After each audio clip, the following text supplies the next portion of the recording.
राधे राधे। जय श्री कृष्णा। प्रिय श्रोताओं, आज रविवार के दिन आप सभी श्रवण करेंगे सूर्य नारायण भगवान की कथा। तो आप सभी से अनुरोध है कि इस कथा को पूरे भक्ति भाव और मन लगाकर पूरा अवश्य सुने और कमेंट बॉक्स में भगवान सूर्य नारायण की जय लिखना बिल्कुल भी मत भूलिएगा। आइए प्रेम से सुनते हैं भगवान सूर्य नारायण की कथा। तो प्रेम से बोले भगवान सूर्य नारायण की जय। एक था राजा और एक थी रानी। उनके पास सिपाही, घोड़े, दास दासियां, धन दौलत सब कुछ था, सिर्फ उन्हें संतान नहीं थी। इसी कारण राजा रानी बहुत दुखी रहते थे। संतान प्राप्ति के लिए उन्होंने हर तरह का दान धर्म, धार्मिक अनुष्ठान, जप मंत्र, व्रत पूजा पाठ किए, लेकिन कोई फायदा नहीं हुआ। अब राजा रानी दोनों ही बुढ़ापे की ओर बढ़ते गए। बुढ़ापे की ओर बढ़ते हुए तो क्या है कि दोनों गहन सोच में पड़ गए। अब हमारे इतने बड़े राज्य का क्या होगा और कौन बनेगा इस राज्य का वारिस, कौन लेगा प्रजा की जिम्मेदारी। राजा रानी दिन रात इसी चिंता में घुलने लगे। उन्होंने खाने पीने की सुध नहीं रहती थी। तो एक सुबह होता क्या है, राजा के दरबार में एक साधु आता है तो दासी रानी को इत्तला कर देती हैं। तब वह दासी से कहती हैं कि यह मेरा अंतिम दान धर्म है, इसके बाद मैं अपने हाथों से कोई दान नहीं करूंगी। रानी चावल भरा छाछ हाथ में लेकर बाहर आती हैं और साधु की झोली में भिक्षा डालने के लिए आगे बढ़ती हैं। तो उसके चेहरे पर छाई उद्विग्नता साधु की दृष्टि में आ जाती है। वह उनसे पूछते हैं, रानी साहिबा क्या हुआ है, आप क्यों इतनी उदास हैं। तभी रानी साधु को सारी हकीकत बताती हैं और सिसकने लगती हैं। उस पर वह साधु कुछ पल भर गंभीर हो जाते हैं और कहते हैं, चिंता मत करना रानी साहिबा, आपकी संतान की इच्छा पूरी हो जाएगी। आपकी कोख से एक पुत्र जन्म लेगा, मात्र वह 14 साल तक ही आप लोगों को मिलेगा। इसके आगे वह इस मृतलोक में नहीं रह पाएगा। इससे बढ़कर आपको कुछ देना मेरे लिए संभव नहीं है। अपनी पूरी बात करते हुए अपनी झोली में हाथ डाला, थोड़ी सी भभूत निकाल कर रानी को दे दी और कहा कि आप और महाराज दोनों इसे बांटकर ग्रहण करना, तुम्हें जल्द ही पुत्र की प्राप्ति होगी। इतना कहकर साधु अपनी राह चला गया। उसके जाने के बाद रानी सोचने लगी, 14 साल तो 14 साल ही हैं, उतने समय के लिए हमें पुत्र मिलेगा, यही काफी है। उतने साल तक मैं उसे जी जान से बड़ा ही प्यार करूंगी, उसे ढेर सारा लाड़ दुलार करूंगी, अपनी संतान की मुराद पूरी करूंगी। उस रात अपना सारा राजकाज खत्म करके राजा जब रानी के महल में गए तो रानी ने क्या किया कि राजा को सारी बातें और साधु की दी हुई भभूत राजा को दिखाकर बोली, साधु महाराज ने यह भभूत हम दोनों को ग्रहण करने के लिए कहा है। राजा बोले, इतना दान धर्म किया है, जब तब किया है, कोई फल नहीं मिला है, अब इस भभूत से हमें संतान प्राप्त होगी क्या। उस पर रानी बोली, जब इतना सब कुछ किया है तो यह भी सही। काम ख्वाह होकर उस साधु के क्रोध को क्यों बुलवा दें। राजा को अब किसी पर विश्वास नहीं था, लेकिन पत्नी को दुखी ना पहुंचे इसलिए वह राजी हो गए। राजा राजी हो गए तो क्या होता है कि राजा रानी दोनों नहाते धोते फिर अपने भगवान का नाम स्मरण करते हैं, अपने पुरखों को स्मरण करते हैं और उस साधु महाराज का नाम स्मरण करके वह भभूत बांटकर दोनों खाते हैं। उसके बाद दोनों निश्चिंत होकर सो जाते हैं। तो कुछ दिन गुजर जाते हैं और साधु द्वारा कहे अनुसार रानी गर्भवती हो जाती है। उस पर राजा रानी दोनों की खुशियों में गगन नहीं समाते। राजा रानी से बोले, महारानी सचमुच साधु महाराज की कृपा हो गई है। तो 9 महीने 9 दिन और 9 घंटे पूरे होकर रानी ने एक सुंदर गोरे चिट्टे पुत्र को जन्म दिया। राजा ने बड़ी धूमधाम से पुत्र का नामकरण किया। सारे राज्य में 8 दिन तक अन्न सप्त पर रखा गया, उत्सव मनाया गया। अब कुपुत्र की कुंडली देखने के लिए राज्य के सबसे विद्वान पंडित जी को बुलाया। तो कुंडली देखकर पंडित जी बड़े ही चिंतित हो गए। कहने लगे, महाराज हमारा राजपुत्र सिर्फ 14 वर्ष तक के लिए हमारे पास रहेगा। राजा को इस बात की भनक भी थी। रानी को भी साधु महाराज की बात याद थी। दोनों चुप रह जाते हैं। उसके बाद राजा और रानी बड़े लाड प्यार से बेटे की परवरिश करते हैं। उसकी हर ख्वाहिश को पूरा करते हैं। थोड़े समय के लिए ही सही, भगवान ने संतान की अपनी मुराद पूरी कर दी है। इससे वे समाधान मानते हैं। राजपुत्र दिन ही दिन बड़ा होता गया। वह जब 7 साल का हो जाता है तो राजा एक अच्छे गुरु की नियुक्ति करके उसे पढ़ाई लिखाई, राजशास्त्र, शस्त्र विद्या, घुड़सवारी इत्यादि 12 विद्याओं का शिक्षण देते हैं। जब वह सब शस्त्र विद्या में पारंगत हो जाता है और 12 साल की उम्र का हो जाता है, तब एक अच्छी सी राजकन्या खोजकर उसकी शादी कर देते हैं। तो 2 साल और बीत जाते हैं। बेटा 14 साल का हो जाता है।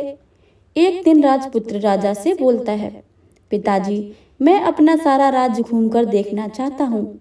आज तक मैंने सिर्फ इस रजवाड़े के अतिरिक्त कुछ नहीं देखा है। बेटे की बात सुनकर राजा चिंतित हो जाता है, क्योंकि पुत्र का 14वां वर्ष शुरू हो जाता है।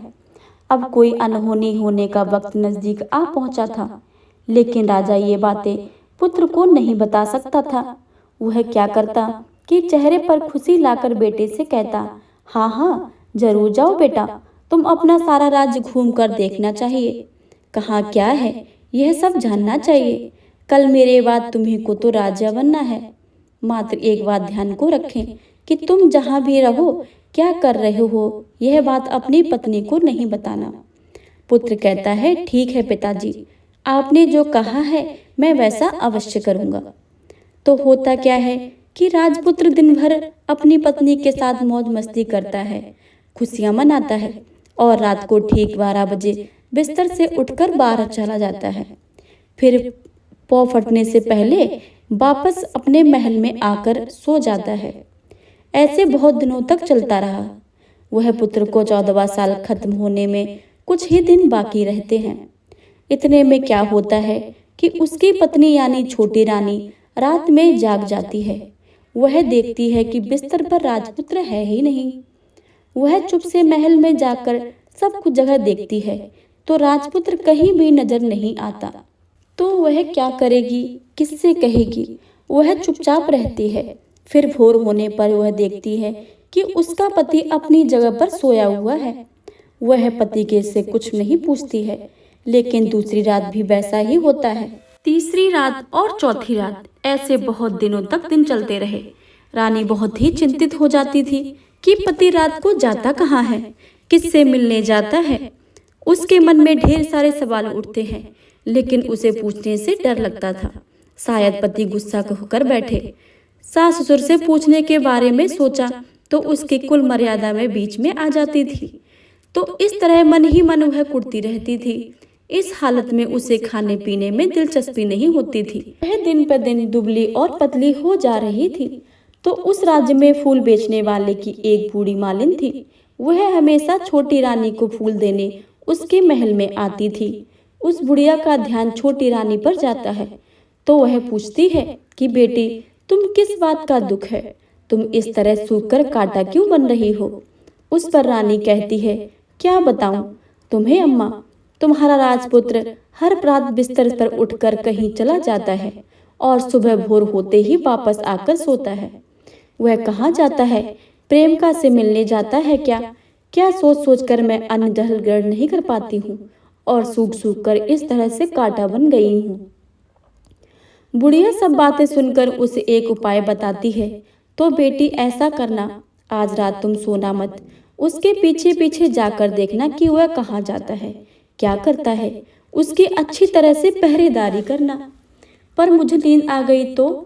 तुम्हें नींद ना आए इसलिए एक काम करना, अपने बाएं हाथ की उंगली में एक जख्म करना, उस पर थोड़ी सी मिर्ची छिड़कना, उससे तुम्हें बड़ी जलन होगी और उस पीड़ा में तुम्हें रात भर नींद नहीं आएगी। रानी बुढ़िया के कहे अनुसार करती है। उंगली की जलन से उसे थोड़ी देर तक नींद नहीं आती, लेकिन बाद में वह सो जाती है। दूसरे दिन सब बुढ़िया फूल लेकर उसके महल में पहुंचती है और पूछती है, क्या हुआ बेटी, देख पाई कि पति कहाँ जाता है?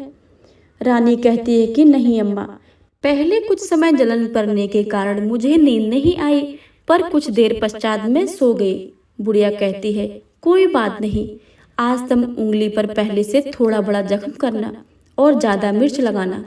तो वो रानी वैसा ही करती है, परंतु वह सिर पति के बिस्तर से उठकर बाहर निकलते वक्त जग पाई। वह उसके पीछे नहीं जा सकी क्योंकि उसकी आंखें उस समय तक मूंद गई थी। दूसरे दिन सुबह बुढ़िया आती है तो उसने पूछने से पहले ही रानी रोकर कहती है, अम्मा, मैं आज भी उनके पहरेदारी ठीक से नहीं कर पाई। बुढ़िया कहती है, रोना नहीं बेटी, सब कुछ ठीक हो जाएगा। तुम आज रात जख्म और बड़ा करना और उस पर ज्यादा मिर्च छिड़कना, और एक काम करना बेटी, जब वह जाने के लिए निकलता है तो उसका रास्ता रोकना। बुढ़िया ने जैसा बताया रानी ने वैसा ही करती है। आज रात उसे नींद नहीं आती है। पति रात 12 बजे बिस्तर से उठकर जब महल से निकलने के लिए चलने लगता है तो वह बुढ़िया ने जैसा बताया वैसा ही करती है। दौड़कर जाकर पति का रास्ता रोकती है और कहती है कि कहाँ जा रहे हो, किससे मिलने जा रहे हो, मुझे बताओ। राजपुत्र उसे समझाने की बहुत कोशिश करता है। देखो, अगर मैंने तुम्हें यह बताया तो मैं दोबारा नहीं मिल पाऊंगा। कोई बात नहीं, नहीं मिल पाओ, लेकिन आप रात में कहाँ जाते हो वह सब मुझे पहले बता दीजिए। राजपुत्र निरुपाय हो जाता है। पत्नी की जिद के आगे उसकी एक नहीं चल पाती है। ठीक उसी प्रकार उसी समय उसका 14वां साल खत्म होकर 15वां साल लगने वाला था। जो होता है वह जाने दो, वह सोचता है और कुछ चावल मंत्रों में सिद्ध करके पत्नी को देकर कहता है, इन चावलों के दानों को दोनों हाथों की मुट्ठी में पकड़ना। पहले दाएं हाथ में पकड़े चावल मेरे ऊपर फेंकना। मैं कौन हूँ तुम्हें पता चल जाएगा। बाद में बाएं हाथ में पकड़े चावल मेरे ऊपर फेंकना। मैं जैसा था तुम्हें मिल जाऊंगा। लेकिन यदि तुम बाएं हाथ के चावल मेरे ऊपर फेंकना भूल गई तो मैं तुम्हें कभी नहीं मिल पाऊंगा। नहीं भूलूंगी, रानी में बड़े आत्मविश्वास के साथ कहकर दाएं हाथ के पकड़े चावल पति के ऊपर फेंक देती है तो राजपुत्र एकदम एक विशाल घोड़ा बन जाता है। एकदम उम्दा, सफेद, गर्दन पर लंबी आयाल देखते देखते वह तेजी से दौड़ने लगता है। रानी उस समय घोड़े को एकदम भौचक्की होकर देखने लगती हैं और पति ने बाएं हाथ के चावल फेंकने की जो बात कही थी वह भूल जाती हैं। उसकी आंखों के सामने घोड़ा महल के बाहर निकल कर जाता है। घोड़ा जो महल से बाहर जाता है तो वापस ही नहीं आता। अब रानी को बड़ा पश्चाताप होता है। वह स्वयं को कोसने लगती हैं, लेकिन अब उसका कोई फायदा नहीं होने वाला था। राजपुत्र अब वापस नहीं आने वाला था। सुबह होते ही महाराज महारानी को सब पता चल जाता है। वह उन्हें बहुत दुख होता है। वे बिस्तर पकड़ते हैं और राह देखते हैं कि एक दिन उनका बेटा वापस आ जाए। इस तरह 1 महीना गुजरता, 2 महीने गुजरते, 3 महीने गुजरते, आखिर 6 महीने पूरे होते हैं। राजपुत्र का कोई अता पता नहीं लगता। प्रधान राजपुत्र को ढूंढने के लिए राज के गांव-गांव सिपाही भेजते हैं, लेकिन उन्हें कोई सफलता नहीं मिलती। इधर रानी अपनी हट के कारण पति गायब हो गया यह सोचकर स्वयं ही मन को मन कोसती हैं और प्राण लेती हैं कि कुछ भी करके पति को ढूंढ ही लाएंगी और उसे वापस लेकर ही आएंगी। एक दिन वह सुबह उठकर सासुर के महल में जाती हैं और कहती हैं कि मैं अपने पति की खोज में जा रही हूँ। महाराज महारानी को और क्या चाहिए था, कुछ भी करके उनका बेटा वापस मिलना चाहिए था। वे बहू को जाने की अनुमति देकर कहने लगे, बेटी तुम जो चाहो करो, वहाँ जाना, लेकिन मेरे बेटे को वापस लेकर ही आओ। भगवान तुम्हें कामयाबी दे। अब रानी क्या करती कि अपना सीधा वेश बदलकर एक सेठानी बन जाती है। कुछ दास दासियों को, कुछ नौकरों को साथ में लिया, कुछ सामान साथ में लिया और राज्य की सीमा पर जाकर वहां एक भोजनालय खोल लिया। अब आने वाले सब यात्रियों को खाना मुफ्त में देने लगी। मात्र एक शर्त रखी कि खाने वालों को उसकी दिखाई कोई अजीब चीज उसकी मालकिन को यानी राजकन्या को बतानी पड़ेगी। तो वहां आने वाले हर नागरिक अपनी तरफ से मैंने यह देखा है, मैंने यहाँ देखा है कहकर वहां से मुफ्त खाना खाकर जाता था। परंतु रानी को जो बात चाहिए थी वह अभी तक नहीं मिली थी। ऐसे ही कुछ दिन बीत गए तो इधर क्या होता है कि रानी के महल फूल लेकर जाने वाली बुढ़िया से एक बेटा और एक बहू थे। उनका एक छोटा बेटा था, यानी बुढ़िया का एक पोता था। तो बेटा और बहू सुबह शाम काम के लिए निकलते थे, तो पोते को संभालने की जिम्मेदारी बुढ़िया की ही रहती थी। बुढ़िया दिन भर पोते को संभालती थी। एक दिन क्या होता है कि बुढ़िया को पान खाने की आदत थी, तो पान लगाने के लिए चूना चाहिए था। उसे तैयार करने के लिए सीपियाँ लेकर आई। इन सीपियाँ भूनने के लिए गोबर के कंडे चाहिए थे। कंडे इकट्ठा करने के लिए वह बांस की टोकरी लेकर चरवाहे के मैदान में गई। वहाँ बहुत सारे कंडे थे। उन्हें जमा करते करते उसे घर आने में अंधेरा हो गया। इस ओर शाम होते होते ही काम से वापस बेटा बहू घर पहुँचे तो देखा कि बच्चा घर पर अकेला है और रो रहा है। वे दोनों गुस्से से लाल पीले हो गए। इतने में बुढ़िया घर आ पहुंची। बेटा ने पूछा, पोते को घर पर अकेला छोड़कर कहाँ गई थी? बुढ़िया बताने लगी कि मैं गोबर के कंडे इकट्ठे करने गई थी। इस पर बेटा बोला, दोबारा बच्चे के अकेला घर पर यदि छोड़कर जाओ तो मैं तुम्हें बहुत पीटूंगा। बुढ़िया कहने लगी, नहीं बेटा, फिर कभी ऐसा नहीं करूंगी। लेकिन दूसरे ही दिन बुढ़िया वह बात भूल गई और फिर चरवाहे के मैदान में कंडे इकट्ठा करने चली गई। शाम को जब बेटा बहू काम से वापस लौटे तो देखा कि बच्चा घर पर अकेला है और रो रहा है। अब उसके बेटे की सहन शक्ति खत्म होने लगी और बुढ़िया के वापस आने पर उसे घर से निकाल दिया।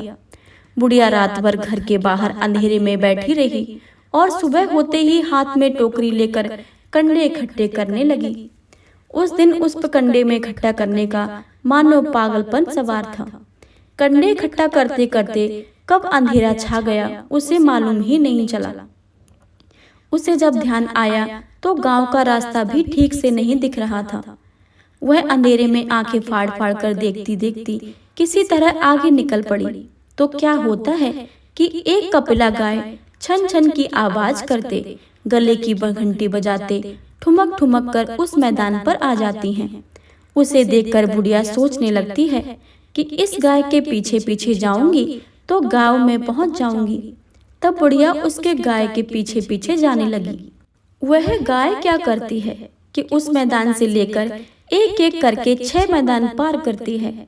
आखिर में वह 7वें मैदान पर पहुंचती है। तो क्या होता है कि उस मैदान पर एक बड़ा सा पत्थर है। गाय जाकर उस पत्थर को अपना सींग मारती है। सींग मारा तो वह पत्थर टूट जाया और पाताल में नीचे जाने की सीढ़ियां दिखने लगी। तब वह गाय उन सीढ़ियों से नीचे जाने लगी। बुढ़िया भी यह सब देखती रही और झट जाकर गाय की पूंछ को पकड़ लिया। पूंछ पकड़कर वह गाय के साथ नीचे पाताल में पहुंच गई। पाताल में पहुंचते ही तुरंत गाय की पूंछ छोड़ दी और इधर उधर देखने लगी। वहीं से बुढ़िया ने देखा कि पाताल में सब जगह जगमगाहट थी। दिया दीपक जल रहे थे और तेज रोशनी गाय के ऊपर पड़ती है और वह अद्भुत घटनाएं घटने लगती हैं। गाय के नीचे जाते ही उसके गले में अपने एक सकाल पड़ जाती है और छमछम करके कोई दुधाड़ी से गाय का दूध दोहने लगता है। लेकिन जो भी कोई वह कर रहा है वह मात्र दिखाई नहीं दे रहा है। बुढ़िया बहुत घबरा गई। कहाँ आकर फंस गई हूँ, यह सोचने लगी और वहां छिप जाने के लिए जगह ढूंढने लगी। लेकिन उसे कहीं भी जगह नहीं मिली। हर जगह उजाला ही उजाला था। तो वह एक कोने में खड़ी रहकर और सब कुछ सामने हो रहा था वह चुपचाप देखने लगी। कुछ पल के बाद वह झट से एक उम्दा सफेद घोड़ा आया। वहां 2 कुंड थे। उसमें से एक कुंड में उस घोड़े ने छलांग लगाई और ऊपर आ गया। अब उसे राजपुत्र का रूप प्राप्त हो गया। राजपुत्र बनने के बाद उसने दूसरे कुंड में पानी में स्नान किया। वहां रखे नए कपड़े पहने। नजदीक ही एक सुंदर पलंग था, उस पर आकर बैठ गया। उसके सामने अपने आप 5 पकवानों की थाली आ गई। दूध की एक प्याली आ गई। पान सुपारी आ गया। उसके सामने एक दिया जलता रहा। राजपुत्र ने खाना खाया, दूध पिया, पान सुपारी खाया और बिस्तर पर लेट जाने से पहले सूर्यदेव का स्मरण करके अपने जलते दिए से पूछा, दिए दिए दीपंकर, मेरा माता पिता क्या कर रहे हैं? दिया बताने लगा, बेटे के शोक में डूबे हैं। राज्य कौन संभाल रहा है? राज्य प्रधान संभालता है। मेरी पत्नी क्या करती है? उसने चौराहे पर भोजनालय शुरू किया है और आते जाते लोगों से वह नई खबरों के बारे में पूछती है। दिए के है कहते ही राजपुत्र कहता है, ठीक है। उसके बाद वह सो गया। बुढ़िया कोने में खड़ी रहकर यह सब देखती रही। ऐसी अद्भुत घटना उसकी जिंदगी में पहली बार देखी है। उसे अंदर ही अंदर चुलबुलाहट होने लगी और भूख प्यास भूल गई। और आगे क्या होता है कि उत्सुकता में देखने लगती है। लेकिन उसके बाद कुछ ऐसी घटनाएं घटती हैं। रात गुजर हुई और सुबह हो गई। सुबह होने पर पलंग पर सोया राजपुत्र उठा और फिर से पहले कुंड में छलांग लगाई तो वह फिर से घोड़ा बनकर कुंड से बाहर आ गया। बाहर आते ही वह तेजी से उस पाताल नगरी से बाहर निकल गया। लेकिन वह कहाँ गया, बुढ़िया को कुछ पता नहीं चला। उसके बाद पिछली रात की तरह कोई उस गाय का छमछम करके दूध दोहने लगा। जैसे ही दूध दोहना खत्म हुआ, उसके गले की साकर अपने आप खुल गई और वह तेजी से ऊपर आने वाली सीढ़ियों के ऊपर भागने लगी। गाय को देखते देखते बुढ़िया सोचने लगी कि अब गाय के साथ यहाँ से ऊपर जाना ही समझदारी है, नहीं तो कोई मुसीबत आकर मेरे ऊपर टपक जाएगी। झट से उसने गाय की पूंछ पकड़ ली और गाय के साथ ही ऊपर आ गई। गाय जब मैदान में पहुंची तो उस सुरंग का रास्ता अपने आप भी बंद हो गया और उसके मुंह का एक बड़ा सा पत्थर पूर्ववत खड़ा हो गया। ऊपर आकर वह जंगल की ओर निकल गई तो इधर बुढ़िया एकदम बावली सी हो गई। उसने पाताल नगरी में जो कुछ देखा वह जल्द से जल्द किसी को बताने के लिए उतावली हो उठी। उसे एकदम याद आया कि नगर की सीमा पर कोई औरत भोजनालय चलाती है और नई बात बताने वाले को अच्छा खाना पीना मुफ्त में देती है। वह सोचने लगी, क्यों ना मैं यह बात उस औरत को जाकर बताऊं। यदि उसे यह बात पसंद आई तो बाकी जीवन खाने पाने की झंझट से मुक्ति मिल जाएगी। बुढ़िया ने मन में तय किया और तुरंत उस भोजनालय के द्वार पर टंगे नगाड़े के सामने खड़ी हो गई और जोर जोर से नगाड़ा बजाना शुरू कर दिया। नगाड़े की इस तरह सुनकर मालकिन यानी छोटी रानी मन में प्रसन्न हो जाती हैं कि शायद कोई बड़ी बात लेकर यहाँ आया है। रानी सिपाहियों को आदेश देती हैं, जाइए और जो कोई आया है उसकी अच्छी खातिरदारी कीजिए। आदेश पाते ही सिपाही नीचे दौड़ गए तो एक बुढ़िया नगाड़ा बजा रही थी। उन्होंने पूछा, क्यों रे बुढ़िया, क्या हुआ, क्यों नगाड़ा बजा रही है? बुढ़िया बोली, कुछ नहीं बेटा, यह खाना मिलता है ना, इसलिए आई हूँ। खाना चाहिए, मिलेगा, लेकिन तुझे कोई नई बात बतानी पड़ेगी। हाँ बताऊंगी, एक बात मालूम है मुझे। इस पर सिपाही उसे अंदर लेकर अपने मालकिन का आदेश था कि कोई बूढ़ा बुजुर्ग वहाँ आए, उनके साथ अच्छी तरह पेश आना है, उनका अच्छा आदर आतिथ्य करना है। तो सिपाहियों ने इस बुढ़िया का भरपूर आदर आतिथ्य किया। उसे बड़ी सी थाली भरकर व्यंजन परोसते हैं। बुढ़िया कुछ दिनों से भूखी थी, वह खाने पर टूट पड़ी। खाना खाने के बाद सिपाहियों ने उसे नई साड़ी पहनने को दी। उसके बाद उसे लेकर रानी के पास गए। बुढ़िया और रानी ने तुरंत एक दूसरे को पहचान लिया। बुढ़िया बोली, बेटी तुम? और रानी बोली, अम्मा तुम? बड़ी देर तक दोनों भांति भांति की बातें करती रही। आखिर कुंवारिन बुढ़िया से कहने लगी, अम्मा अब बताओ तुमने क्या बात नहीं देखी है? नई बात? मैंने कोई नई बात नहीं देखी है। वह तो मेरे पास तुम्हारे लेने के लिए खाने के पैसे नहीं थे, इसलिए मैंने झूठ बोला और नगाड़ा बजाया। रानी ने कहा, अम्मा घबराना नहीं, मैं किसी को तुम्हारा नाम नहीं बताऊंगी। फिर भी बुढ़िया ने मैंने क्या देखा है, कब देखा है करके आनाकानी करने लगी। इस पर कुंवारिन ने उसने कहा, देखो अम्मा, यदि तुमने मुझे यह बात नहीं बताई तो जिंदगी भर तुम्हारी देखभाल करूंगी, तुम्हें रानी माता की तरह रखूंगी। अब बुढ़िया बताने को तैयार हो गई। उसने जो उस चरवाहा वाले मैदान पर देखा था वह सब कुछ रानी को बता दिया। बुढ़िया की बातें सुनकर रानी को यकीन हो गया कि वह राजपुत्र उसी का पति है। वह तुरंत बुढ़िया से कहने लगी, अम्मा मुझे उस जगह पर ले चलो। नहीं बेटी, वह पाताल राज्य है, सांप है, यदि किसी ने तुम्हें देख लिया तो तुम्हारी जान खतरे में पड़ सकती है। लेकिन रानी उसकी एक ना सुनती, उसे उसी जगह ले जाने के लिए हट करने लगी। आखिर में बुढ़िया ने उसका कहा मान लिया और कहने लगी, ठीक है, मैं तुम्हें वहां लेकर चलती हूँ, पर आज नहीं कल। वहां जाना है तो शाम को ही जाना होगा। तो दूसरे दिन दोपहर को रानी बुढ़िया के साथ उस मैदान पर गई और एक जगह छुपकर गाय के आने की राह देखने लगी। दिन ढलते ही अंधेरा घिरने लगा और गाय हमेशा की तरह वहां आ गई। मैदान के उस कोने से जाकर उसने पत्थर पर सींग मारा तो झट से पत्थर हटकर वहां सुरंग में जाने का रास्ता खुल गया। गाय उसे रास्ता से नीचे उतरने लगी तो बुढ़िया रानी से कहती है, जल्दी जल्दी आगे बढ़ो बिटिया, हम गाय की पूंछ पकड़कर नीचे उतरेंगे। तो दोनों गाय की पूंछ पकड़कर नीचे उतर गईं। बुढ़िया पहले जिस कोने में छिपी थी उस कोने में छिप गई। अब नीचे सब कुछ पहले जैसे घटित हो रहा था।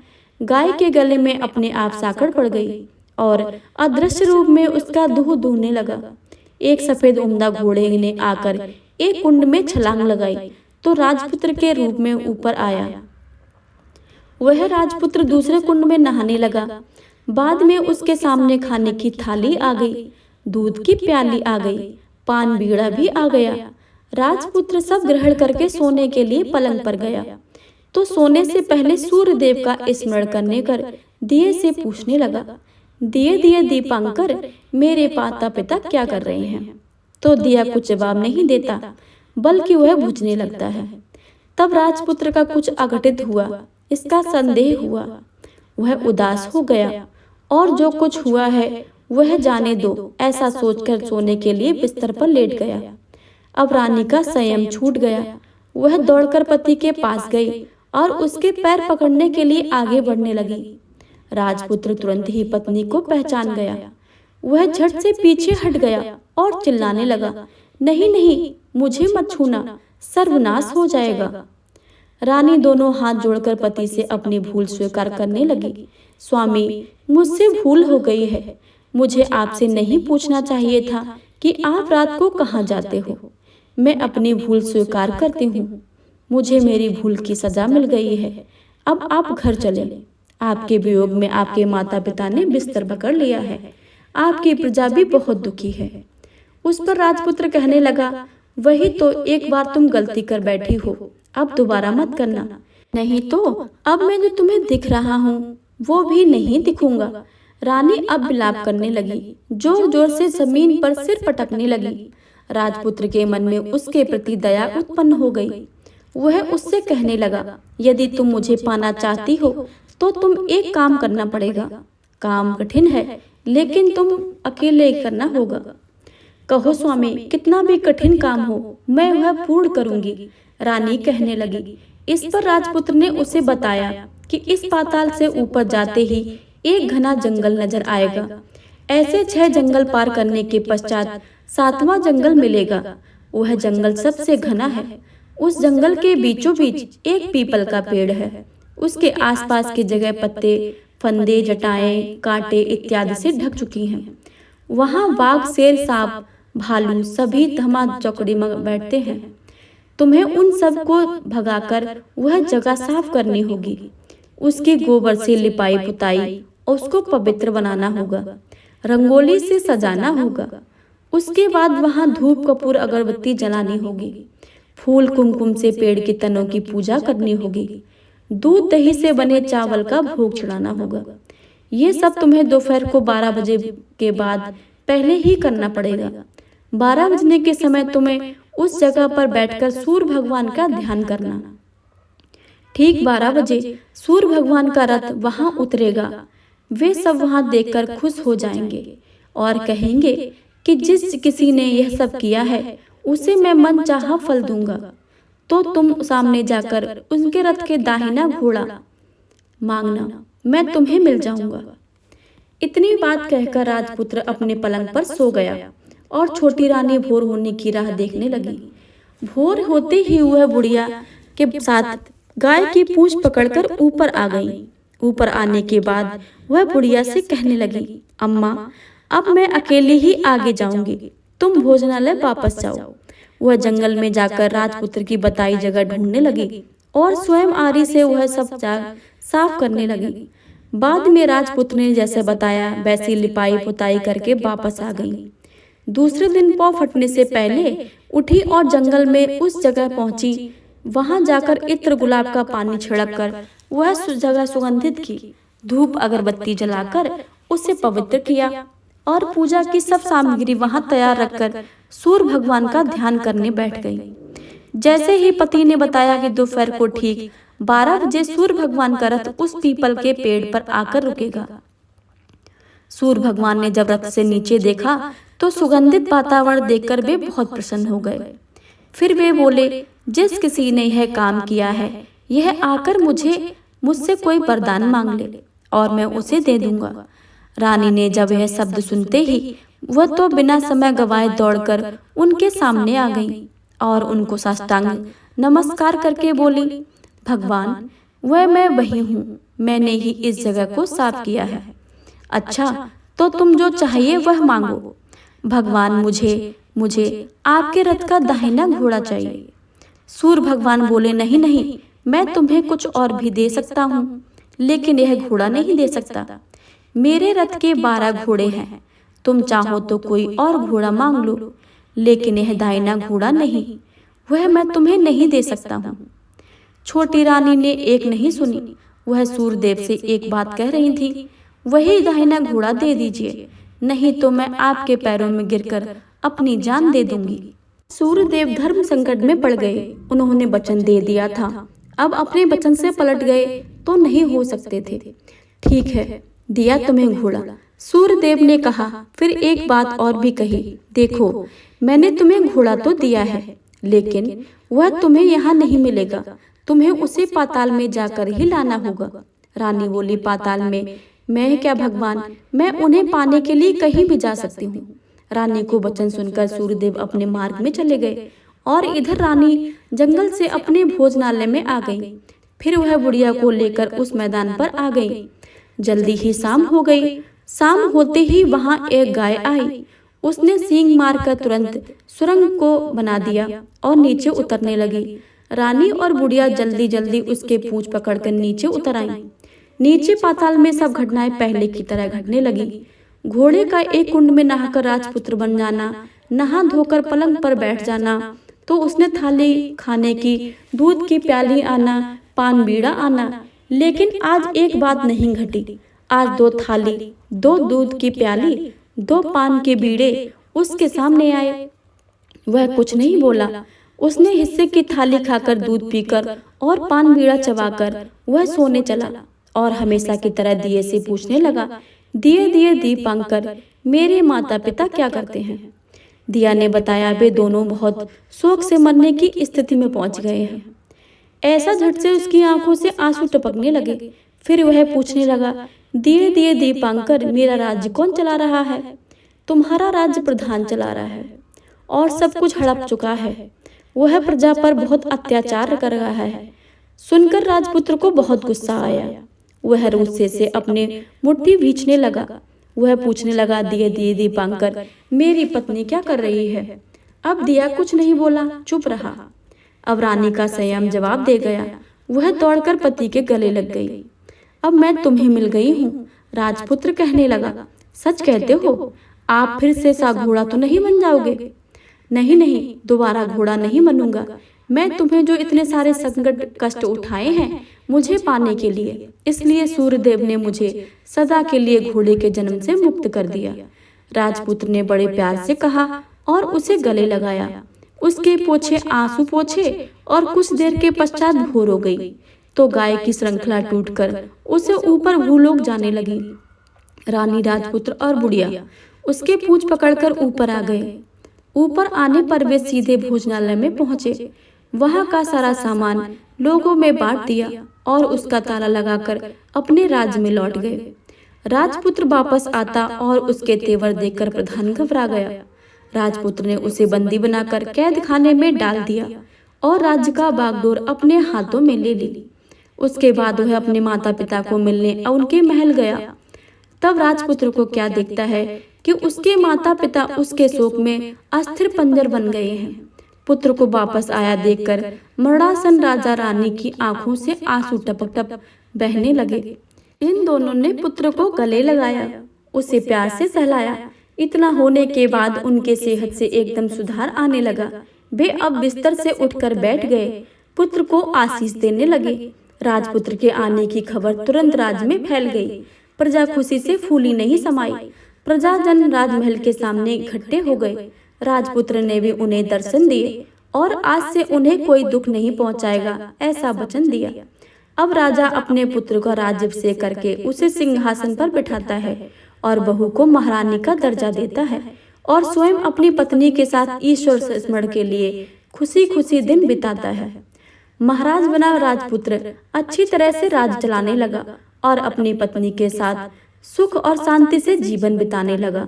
उस बुढ़िया को रानी ने अपने ही पास रख लिया, उसकी अच्छी तरह से देखभाल करने लगी। बुढ़िया और उसके बुढ़ापे के दिन खुशी से गुजर गए। तो हे सूर्यदेव महाराज, आपकी इस कथा को पढ़ने वाले, सुनने वाले तथा हुंकार भरने वाले सब